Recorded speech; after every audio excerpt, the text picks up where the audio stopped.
waktu bermain bersama anak. Karena itu, jika seandainya anak kalau minta mau bermain dengan orang tua dan orang tua tidak bisa layani, itu termasuk mama bapak dong sudah menelantarkan anak.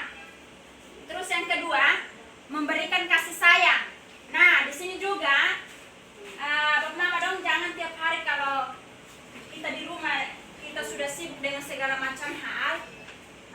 Biasanya kan tiba-tiba bapak mama dong juga tergantung mood. Kalau tidak baik berarti lampiaskan di anak toh. Ada kalanya biasa mama dong begitu juga. Ya.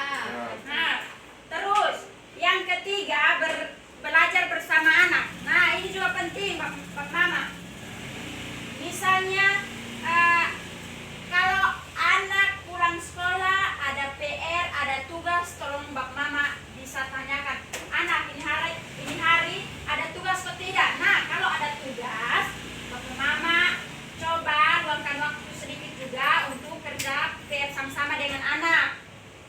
Nah, itu yang dimaksud dengan belajar bersama anak. Terus yang keempat, memperhatikan perkembangan anak. Nah, ini jangan sampai bilang bapak mama dong sudah berpikir bilang, oh sekarang sudah besar jadi bisa atur diri sendiri. Tidak.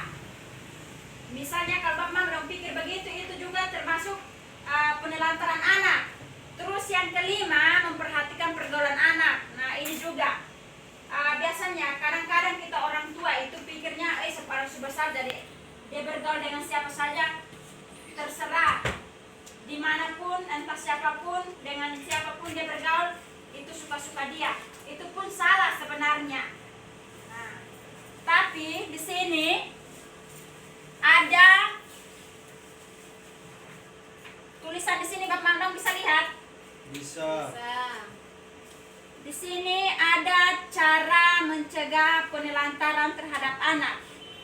Dari semua jawaban yang tadi Bapak Mama dong sebut, ada kesimpulannya di sini. Saya baca untuk pertama, nanti yang kedua, ketiga, nanti saya minta Bapak Mama dong untuk baca. Kalau yang tidak tahu baca nanti lewat saja. Yang pertama, judulnya di sini cara mencegah penelantaran terhadap anak. Yang pertama, memenuhi kebutuhan dasar anak, yaitu termasuk kasih sayang, sandang, pangan, dan papan. Sandang, pangan, dan papan itu termasuk kebutuhan dalam rumah tangga. Itu misalnya makanan, minuman, pakaian, itu yang disebut sandang, pangan, papan. Terus yang kedua, meluangkan waktu untuk bersama dengan anak. Nah, ini yang tadi saya sudah jelaskan sedikit. Biar kita orang tua sibuk apapun, entah itu kita sibuk kerja di kebun, sibuk kerja tenun, atau sibuk kerja anyam, atau orang tua sibuk kerja apa saja, tolong luangkan waktu sedikit dengan anak. Saya minta untuk yang ketiga, coba Mama Nuni bacakan. Yang ketiga, berbagi tugas dalam mengasuh anak. Ya, berbagi tugas dalam mengasuh anak. Nah, ini misalnya kalau Mama sibuk dengan anak, Papa juga harus ikut berpartisipasi. Jangan Papa bilang, saya sibuk kerja jadi itu Mama punya urusan untuk urus anak atau untuk asuh anak. Salah itu. Terus yang keempat, coba Mama Gita. Mendidik anak tentang apa yang boleh dan tidak boleh dilakukan.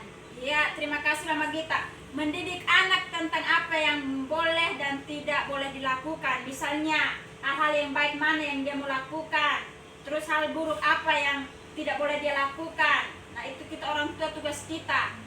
Terus yang berikut, coba Bapak Yobers bacakan untuk kita. Memperhatikan pergaulan anak. Ya, memperhatikan pergaulan anak. Terima kasih Bapak Yobers. Nah, ini yang biasanya pergaulan namanya kita zaman modern. Ini pergaulan ini macam-macam. Misalnya efeknya juga banyak hal. Termasuk misalnya HP Android, atau dia minta izin di orang tua, dia bilang pi kerja PR, tidak tahu dia keluar sampai di sana dia buat pi mana, pi buat apa, kita tidak tahu. Ya betul, tahu Mama? Betul. Nah, yang berikut coba Bapak Andi bacakan untuk kita. Memperhatikan perkembangan anak.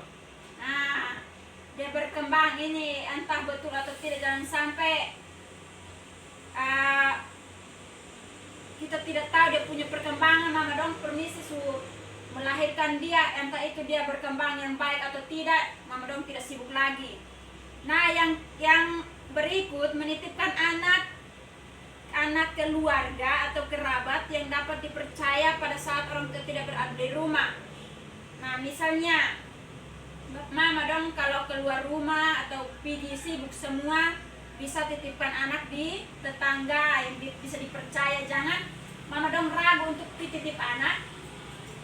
Terakhir kalau misalnya mama dong ini kan sibuk semua, jadi pergi titip saja walaupun kita ragu, tidak boleh. Kita tidak tahu orang punya isi hati. Yang berikut menitipkan anak di tempat penitipan anak.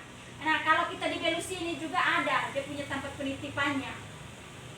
Tapi kalau kita di Belusi ini jarang kalau mau soal titip anak untuk tempat penitipan anak itu. Yang berikut berkonsultasi masalah keluarga dengan aparat setempat atau penyediaan layanan, misalnya guru. Kalau guru ngaji, kalau kita di sini bisa guru BK, bimbingan konseling itu kalau anak-anak masalah. Terus bidan itu kalau misalnya anak yang ya agak-agak error sedikit, orang tua tidak mampu lagi ya, bisa minta bantuan untuk orang lain. Terus yang berikut, bawa anak ke tempat kerja. Nah, kalau tidak ada orang yang jaga lagi, terpaksa orang tua harus bawa dia. Terus yang berikut, berkonsultasi dengan pendamping PKH untuk membantu mencari solusi. Misalnya, ini yang penting juga, jangan sampai mama dong pikir bilang, ini pendamping jangan sampai dia tidak mampu. Kita saling cari solusi. Bisa mengerti toh, mama? Bisa. Nah, ini di sini juga ada di buku pintar. Nanti saya minta mama dong pulang, habis kita belajar di sini. Pulang ada waktu, tolong bacakan di di buku pintar juga ya, mama. Ya. Jangan sampai kita pulang sibuk dengan kerja, kita lupa dengan kita punya materi. Bisa toh? Bisa. Oke, terima kasih banyak.